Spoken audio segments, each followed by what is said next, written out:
സംഗീത സംവിധായകൻ രമേശ് നാരായണനുമായി ബന്ധപ്പെട്ട വിവാദങ്ങളിൽ നടൻ ആസിഫ് അലിക്ക് ദുബായിൽ നിന്ന് വേറിട്ട പിന്തുണ. നടന് ആദരം പ്രകടിപ്പിച്ച് ആഡംബര നൗകയ്ക്ക് ആസിഫ് അലി എന്ന പേര് നൽകി. ദുബായ് മറീനയിലെ വാട്ടർ ടൂറിസം കമ്പനി D3 ആണ് നൗകയുടെ പേര് മാറ്റിയത്. സംഗീത സംവിധായകൻ രമേശ് നാരായണനുമായി ബന്ധപ്പെട്ട വിവാദങ്ങളെ ആസിഫ് അലി തന്മയത്വത്തോടെ കൈകാര്യം ചെയ്തതിലുള്ള ആദരവ് പ്രകടിപ്പിച്ചാണ് ദുബായിൽ ആഡംബര നൗകയ്ക്ക് അദ്ദേഹത്തിന്റെ പേര് നൽകിയിരിക്കുന്നത്.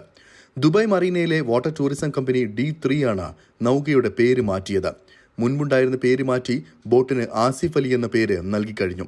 ബോട്ടിന്റെ രജിസ്ട്രേഷൻ ലൈസൻസിലും പേര് മാറ്റും. പല നിലയിൽ വഷളാകുമായിരുന്ന വിഷയം പക്വതയോടെ കൈകാര്യം ചെയ്ത ആസിഫ് അലി എല്ലാവർക്കും മാതൃകയാണെന്ന് D3 chief executive officer Shafeeq Muhammad Ali പറഞ്ഞു.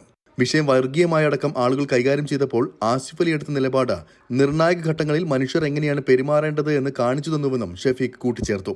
വാട്ടർ ടൂറിസം മേഖലയിൽ മലയാളികളുടെ നേതൃത്വത്തിലുള്ള പ്രധാന കമ്പനിയായ D3 നേരത്തെ ഇന്ത്യൻ സ്വാതന്ത്ര്യ ദിനത്തിൽ മറീനയിൽ ബോട്ട് പരേഡ് ഉൾപ്പെടെ നടത്തി വാർത്തകളിൽ ഇടം പിടിച്ചിരുന്നു.